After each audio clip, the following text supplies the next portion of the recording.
All right, guys, today is November 10th. So, for those of you that have been following, we are on chapter 10 of the Proverbs challenge for November. Yesterday was chapter 9. We went over accepting correction and constructive criticism. Today, the Proverbs of Solomon. So, verse 10:1 says, "The Proverbs of Solomon: A wise child brings to joy to a father. A foolish child brings grief to a mother. Tainted wealth has no lasting value, but right living can save your life. The Lord will not let the godly go hungry, but he refuses to satisfy the craving of the wicked. Lazy people are soon poor, but hard workers get rich. A wise youth harvests in the summer, but one who sleeps during the harvest is a disgrace. The godly are showered with blessings. The words of the wicked conceal violent intentions. We have happy memories with the godly, but the name of the wicked person rots away. The wise are glad to be instructed, but babbling fools fall flat on their faces. People with integrity walk safely, but those who follow crooked paths will be exposed. People who wink at wrong cause trouble, but bold reproof promotes peace. The words of the godly are life-giving fountain. The words of the wicked conceal violent intentions. Hatred stirs up quarrels, but love makes up for all offenses. Wise words come from the lips of people with understanding, but those lacking sense will be beaten with a rod.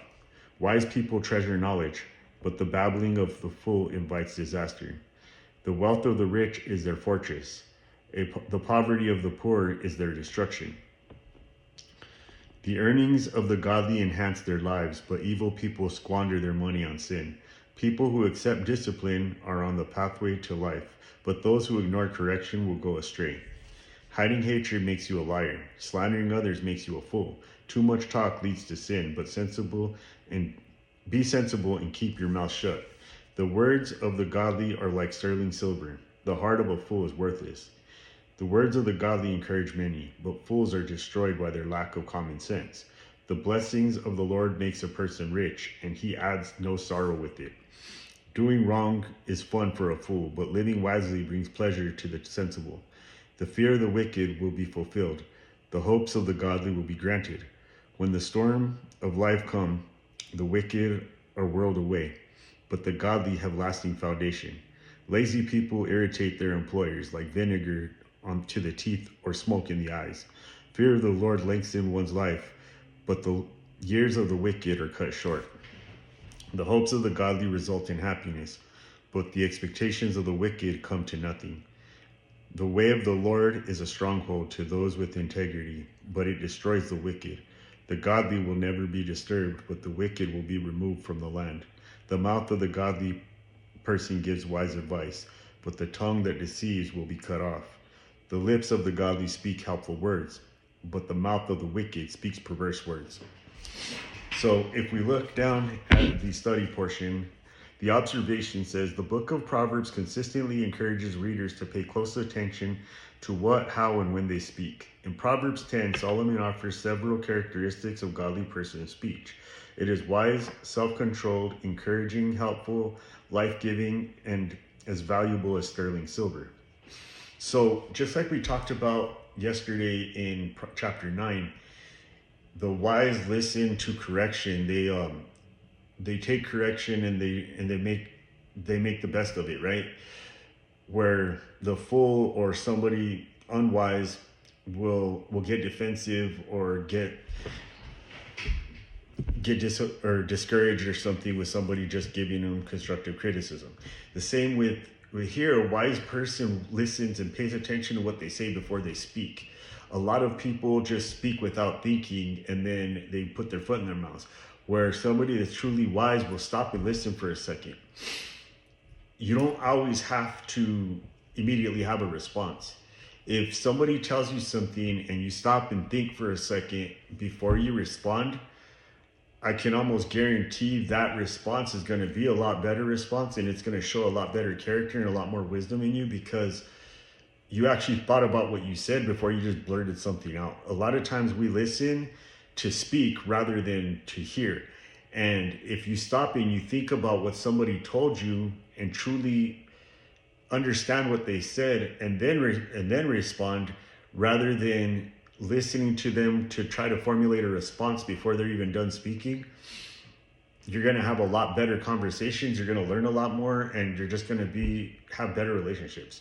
So let's look at the interpretation. What it says: in society where digital communication is the norm, we must be vigilant to carefully communicate with wisdom and speak for the benefit of others.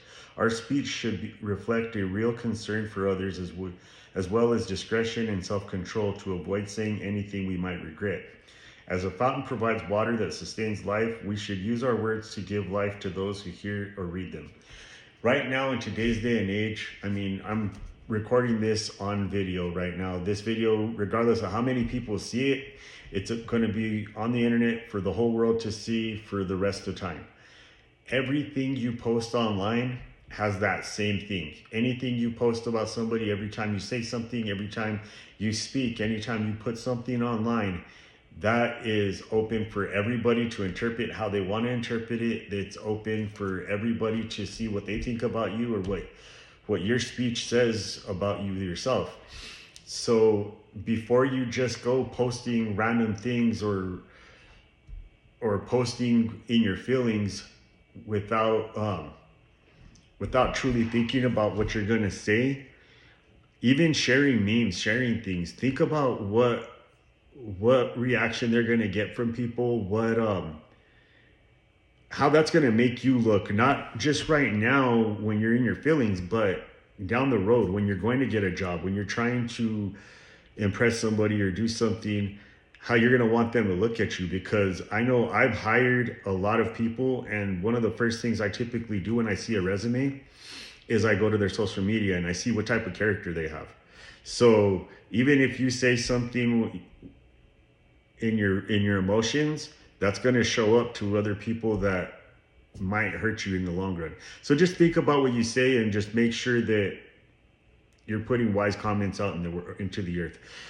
Your tongue is the most powerful part of your body. I truly believe God created everything with words. He spoke everything into existence, and he created us in his image. That means that we can create with our tongue, with our mouth. So everything we say has some type of impact. If you say negative things about yourself, about others, that's what's going to come up. That's what's going to come into your life. If you speak positivity and growth into your life, that's what's going to happen as well. I'll see you tomorrow. God bless you. Tomorrow is chapter 11, which is, it doesn't have a title to it, but it'll be chapter 11 of Proverbs. And I will see you tomorrow, November 11th. Have a good night.